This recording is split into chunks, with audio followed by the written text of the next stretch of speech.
Hola ingresantes. En este video de resumen vamos a hablar sobre algunos conceptos fundamentales dispuestos en el cuadernillo de nociones de administración.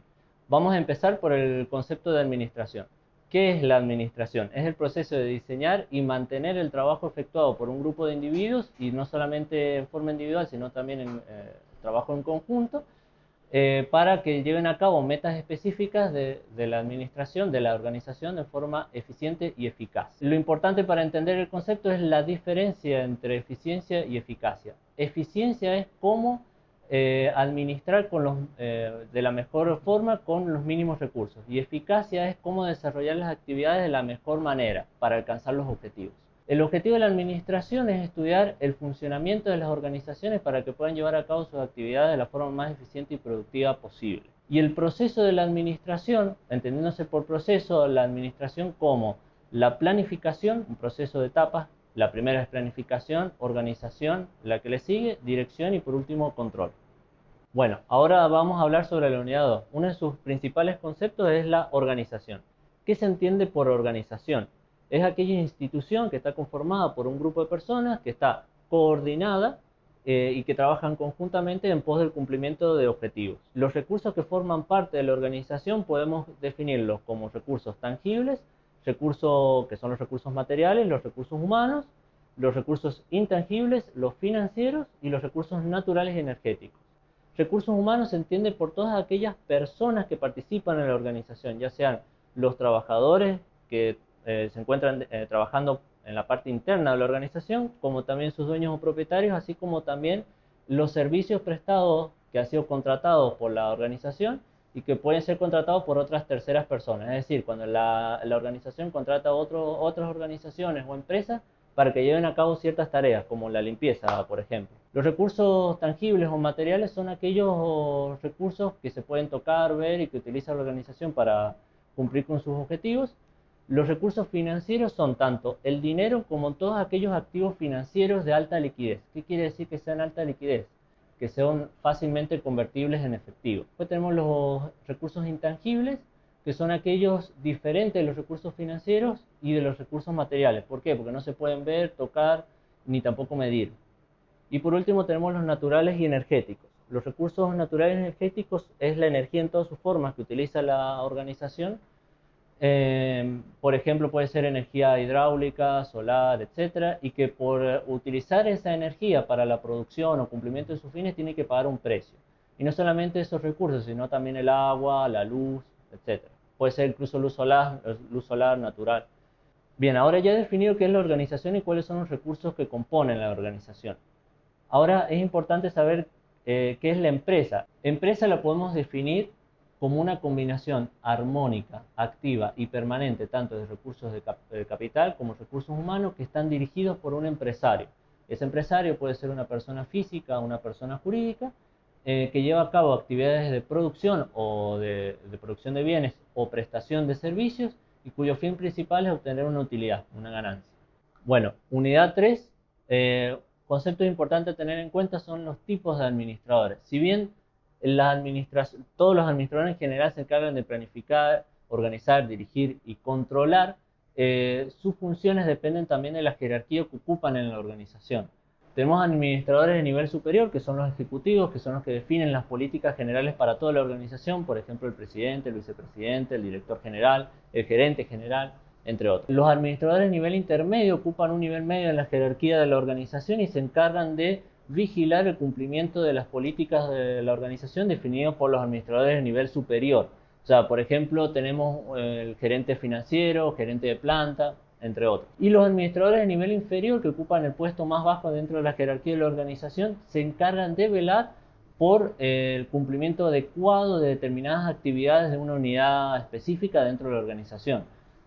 Por ejemplo, son los capataces. Después tenemos el empresario. ¿Qué es el empresario? Es aquel que vela o que arriesga por un negocio y que tiene como principales características, como ya mencioné, asumir riesgos, también de definir o determinar decisiones que son fundamentales para la vida del negocio, de su negocio, y también debe tener una habilidad creativa y de dirección. Esas son las principales características que pueden definir un empresario. Y por último tenemos una parte importante de esta unidad que está definida en el cuadernillo, es el derecho a la propiedad privada, entendiéndose por tal que todos los bienes deben ser gozados sin restricciones por sus propietarios, salvo que cause daño a los demás. La propiedad privada no puede ser afectada salvo que sea para proteger el bien común, y de serlo así debe realizarse mediante procedimientos específicos determinados por leyes. Bueno, ahora vamos a hablar de la unidad 4, que habla sobre proceso de la administración. Conceptos principales del proceso de la administración. Como previamente en la primera unidad definimos que es el proceso de la administración es planificar, organizar, dirigir y controlar, no vamos a especificar a cada uno. No vamos a desarrollarlo completo, pero es para que comprendan cada uno. Planificación se basa en un proceso de determinación tanto de objetivos como de metas para la organización, así como también de una estrategia global que permita alcanzar esos objetivos y esas metas. Tenemos tres tipos de planes. Planes estratégicos, que se refieren a tanto el ambiente interno como externo de la organización y es más global. Sin embargo, los planes tácticos, que son el otro tipo de planes, se basan en la planificación estratégica, pero son más específicos y más completos y toman a una sola unidad de la organización. O sea, como la organización está compuesta por distintas unidades de negocio, cada unidad define un plan táctico en función del plan estratégico. Y el plan operativo es más limitado, se refiere a una unidad, a unidades mucho más pequeñas dentro de cada unidad de negocio. Después tenemos la organización. La organización tenemos dos partes importantes a tener en cuenta. La primera define cuál es la estructura de la organización. La segunda tiene que ver con la distribución de tareas y trabajos. La distribución de tareas y trabajos se realiza asignándolas a una persona o a cada persona o grupo de personas en función de las responsabilidades que se consideren más pertinentes en la jerarquía de la organización, que es lo que se definió en la primera parte, de la estructura de la organización. Después tenemos que es la dirección, es lo que sigue. La dirección es básicamente dirigir, conducir, guiar, proceder conforme a la planificación y organización previamente definidas. Para entenderlo mejor, lo importante aquí es influir en el comportamiento de las personas, persuadirlas para que puedan o colaboren, mejor dicho, en el cumplimiento de los objetivos organizacionales. Eso es lo más importante dentro de la dirección.